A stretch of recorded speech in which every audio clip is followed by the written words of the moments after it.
Last night at dinner, we ordered one of our favorite dishes here in Thailand. It's a green leafy vegetable called morning glory, and sometimes it can be a little spicy, which I also love. But this time, as I took my first bite, I found myself very breathlessly uttering the words, "Oh boy, that's just way too much." Honestly, the level of spiciness had me thinking my world was never going to be the same again. Turns out what I thought was a stem of morning glory happened to be half of a green chili. Now, this chili might have been the perfect level of heat for some people, maybe not even enough for others. But let me tell you, it was definitely way too much for this jalapeno loving me. And this not so humble chili made me think about the concept of being too much and how one of the biggest reasons I'm living the life I've long dreamed of today is because of my too muchness, my willingness to be too much for some people and go ahead and live the life I want anyway. But that hasn't always been the case for me. I have spent much of my life shrinking myself and my dreams in an attempt to be loved, valued, and accepted by those I care about the most, only to discover that my efforts would never be rewarded as I hoped.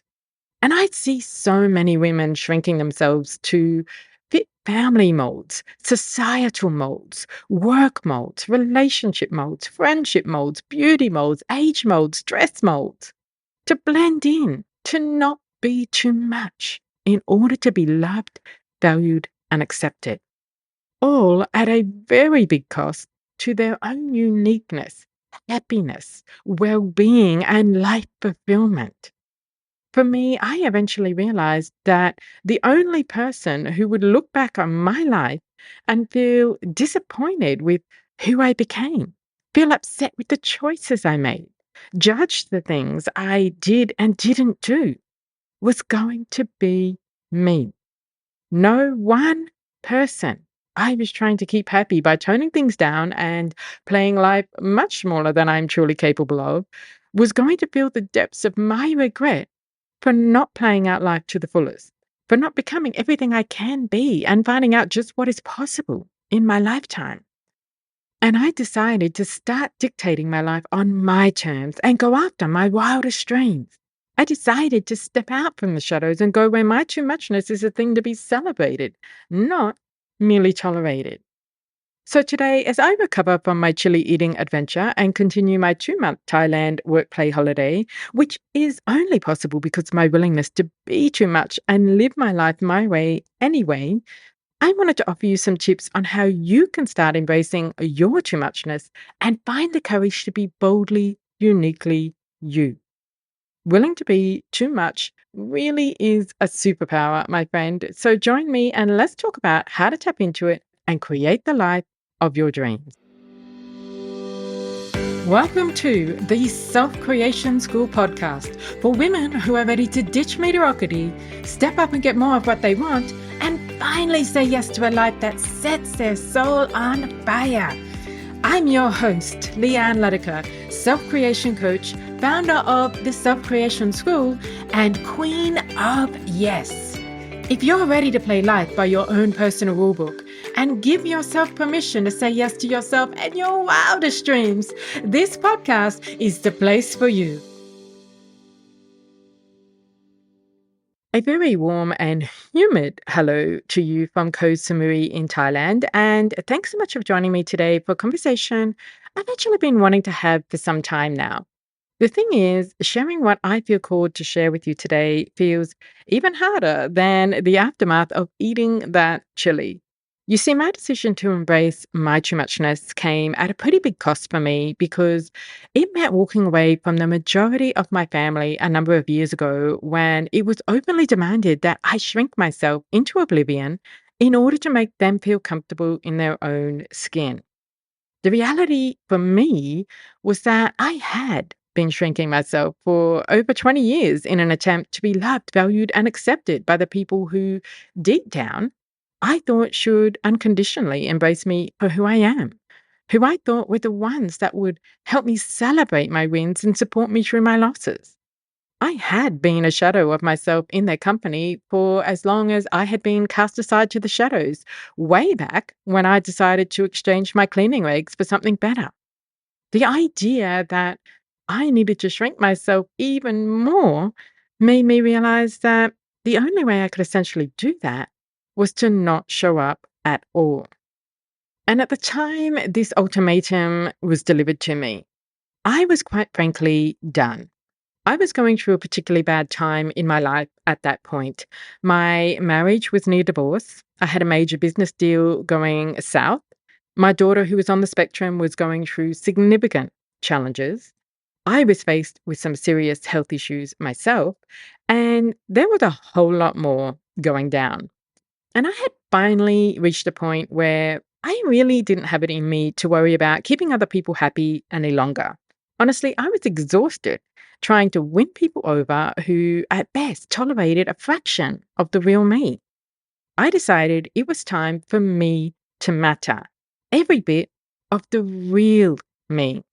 I decided it was time for my happiness to matter. Because with everything falling apart in my world, this one thing had become crystal clear. The way I had been showing up in my life was costing me a price I wasn't willing to keep paying. It was time for me to be the star of my own show and make me and my happiness my priority.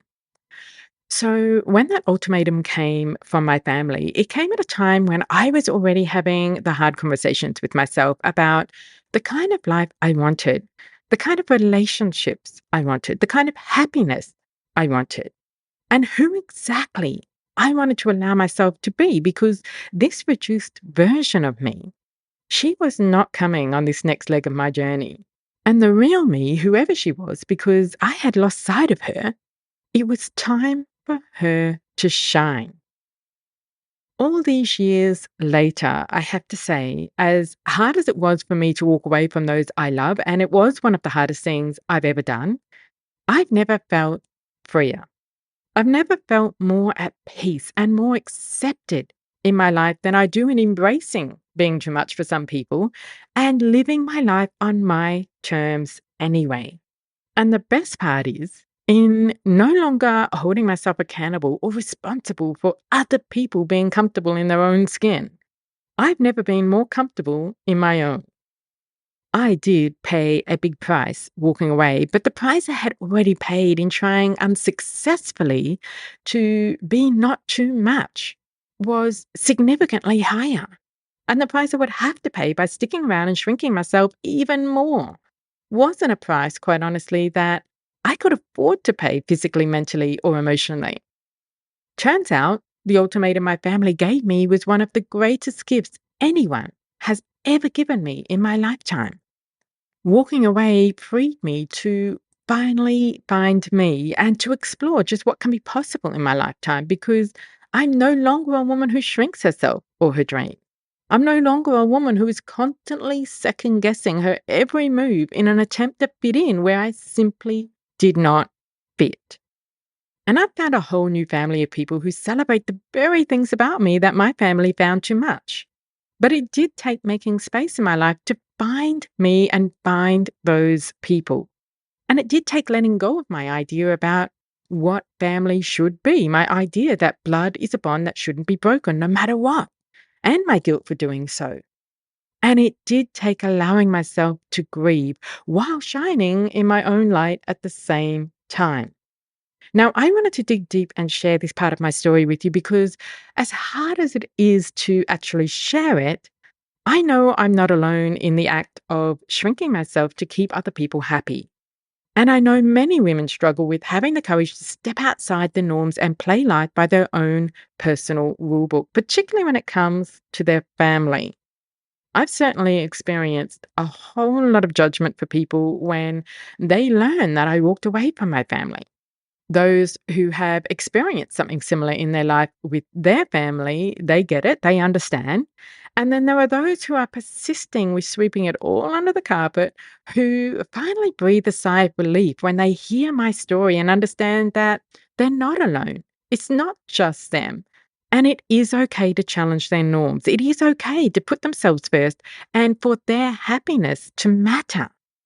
But whether you struggle with not being too much for your family or not being too much in other parts of your life, it does take courage to take a stand, to draw a line in the sand and start doing things true to you. My hope in having this conversation with you today is that I can help you find that courage to embrace being too much for some people, family or otherwise, and live your life your way anyway, without needing to hit rock bottom like me. The reality is this: you will not be everyone's cup of tea.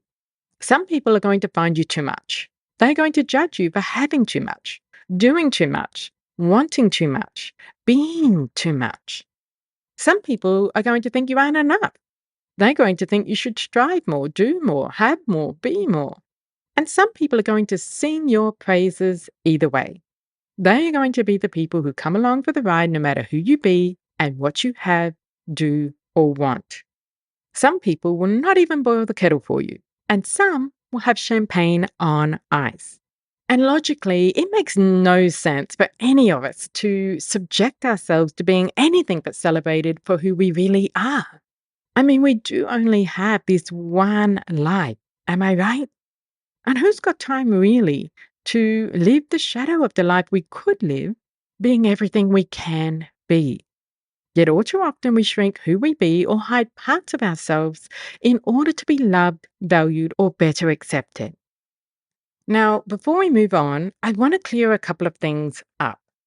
Essentially, what embracing your too muchness means is willing to be the authentic you. That authentic you will, however, look different in a professional setting than it will in a casual get together with friends. It is going to be appropriate to reveal different levels of the authentic you in each setting.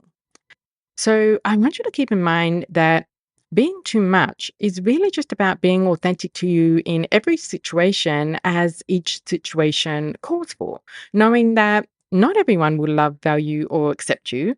And that's perfectly okay. That's perfectly okay because in the act of allowing yourself to be authentic, you give that love, value, and acceptance to yourself. Also, when I talk about being too much, I'm not talking about being loud and bold and over the top dramatic. Although, if that's you, great, you do you. But being too much can also look like being too shy, too quiet, too independent, too fit and healthy, too good at what you do, too loving, too polite, too happy. The list goes on. What I know is there is too muchness in all of us. And our too muchness is not necessarily a bad thing if it is true to who you authentically want to be and you're not being this way to seek external approval and acceptance. So you're not being too polite, too quiet, or too loud and proud because you think it will help you fit in. You're being that way because it feels true to you. And on that note, I want to talk a little bit more about why it is we fear being too much. You see, we are conditioned by society to conform from a really young age. And one of the common messages we receive is that being too much is undesirable, especially for women, whether it's through what we see in the media, within our family, or the message we get from our peers. There's a subtle overarching theme that tells us to be accommodating, to shrink ourselves, to fit in. We learn that being too loud, too ambitious, or too expressive can draw judgment rather than admiration. As a result, we develop a fear of standing out. And this fear is often linked with a deep desire to be liked and accepted. Listen, it is natural as humans to want to be liked and accepted. So we do tend to worry about what others think, especially as children, because it's hard feeling like you're on the outside of things, right? So, right back as far as our childhood, we learn self censorship, which causes us to dim our light and play small. We learn to blend in and not do anything that would cause a scene. We learn to bite our tongue, downplay our achievements, dress the same as others, do have an experience the same as others, just to avoid standing out and making others uncomfortable because then they may not like us. But here's the thing: constantly shrinking yourself erodes your self esteem. And over time, suppressing who you truly are can and will lead to feelings of inadequacy and resentment. My friend, the toll of not expressing your authentic self is heavy. And I've seen, not only for myself, but for many other women too, how it can cause a whole lot of anxiety, frustration, exhaustion, resentment, sadness, and so many more really draining and negative emotions to build up until we reach breaking point. Here's the other thing. Even when we do shrink ourselves, this doesn't remove the judgment. Because here's what I know. The people who judge you will judge you whether you are shrinking in the shadows or shining as a star. People judge. They do. I'm guilty of it, and you are too. Let's be honest. Some of us do it a little more than others. Some of us would be better served by putting ourselves at the top of the list to assess. But the fact is, we all judge at some point on some things. You are going to be judged living your best life or settling for a life that's less than it could be. So if you know you are going to be judged no matter who you be and what you do, and that there is a very high price to pay over your lifetime for not being true to you and living out your life on your terms, the question is not whether you should embrace your too muchness. It's how much more of your one precious life are you prepared to waste before you start? The interesting thing I've discovered since embracing my own too muchness is how many people I've inspired to do the same. Because when you allow yourself to shine, you give those around you permission to do the same. You inspire others to challenge their norms and follow their own path to happiness, including sometimes the very same people who demand that you shrink who you be. So, next time you feel the urge to shrink or hold back, I want you to ask yourself this: what if my too muchness is exactly what the world needs? What if I can be a beacon of inspiration for those around me? Being willing to be too much really is your superpower. And so let me offer you some tips on how to start embracing your too muchness. And tip number one is to take responsibility. You and only you are in charge of your life experience. It is your job to ensure your own happiness and fulfillment. So stop outsourcing this to other people to dictate.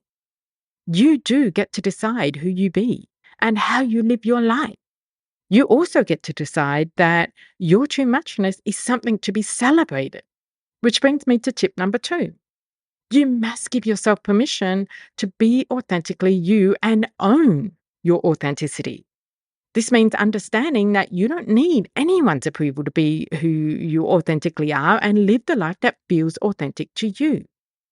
Remember, you will not be a champagne on ice kind of woman for everyone. Know that the very act of being too much for some people is a sign of your authenticity, and relish in that, because if there's one thing I've discovered, a life well lived is a life lived authentically.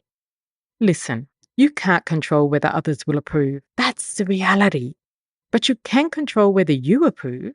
So be the you who you and you alone approves of. Live a life filled with the things that you want to do, have, and experience, that you and you alone approve of.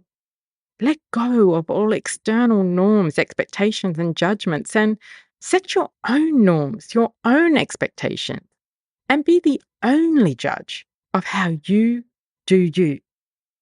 Following on from that is my third tip, which is to challenge your fear of judgment. Like I've already said, judgment from others is inevitable. It's pretty much guaranteed people will have opinions about you and everything you do.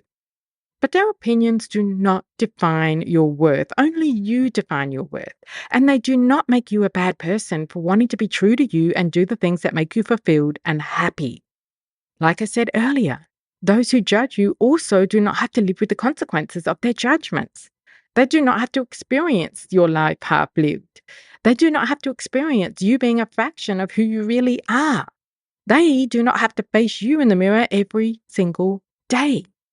So if you struggle with the fear of judgment, of what people will think and say, remind yourself that you are the only one who needs to be okay with you and what you do. You are the only one who will live with you and what you do. If you continue to conform to how others dictate you should live your life, what is this going to cost you?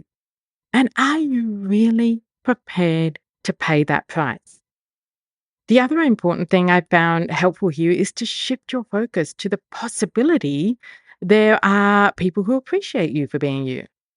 When someone judges your too muchness or asks you to tone it down, ask yourself this: what if my too muchness is a gift? What if my too muchness is what others need to see? What if my too muchness gives other people permission to embrace their own? And actively seek out the people who do celebrate you for you. Spend more time with them and less time with the people who judge you. Sometimes, like for me, that means walking away altogether from the people you love most. Yes, it's hard. And you need to consider how hard it will be over your lifetime to pay the price of shrinking who you be and settling for a life that's less than you really are capable of experiencing. On that note, my fourth tip is to surround yourself with support, people who uplift and celebrate individuality. Now, it could be your family for you, or it could be friends, mentors, or even online communities. Wherever you can find people who remind you that your true muchness is wonderfully you, who encourage you to be your authentic self. Their support will be crucial because the unfortunate reality is the people who judge your too muchness right now, they are definitely going to have something to say about you having the audacity to do you. They are not going to be happy. So create a support network to help you navigate through the messiness that most likely will unfold so that you can stay on track to being you. Tip number 5 is to start small. Embracing your too muchness doesn't have to be an all or nothing approach. So begin with small acts of authenticity in low stakes situations. This could be things like expressing an opinion you've previously kept to yourself to a trusted friend, or wearing something that truly reflects who you are. Even just one accessory that you haven't dared to wear is enough to start to build your confidence. You don't have to suddenly step into the limelight and change everything about who you are or how you show up. In fact, I recommend you don't. Taking it slowly at first in safe situations where you can practice being you on your terms is a powerful way to get to know the authentic you, to start to trust her, start to feel comfortable in her shoes, and build up the courage to tackle those bigger situations like implementing new boundaries with people to protect your well-being and your rights to happiness, or potentially removing yourself from your family or others who dim your light altogether. Which brings me to tip number 6: practice self compassion. Listen, when you stop trying not to rock the boat, you will rock the boat. There will be challenges, and you likely will face even more criticism and judgment from other people. It's not easy, and sometimes you'll lack the courage in the moment to take a stand for you, especially at the start. You second guess if you should be you, if you are prepared to pay the price of being you. And you'll feel like you've let yourself down.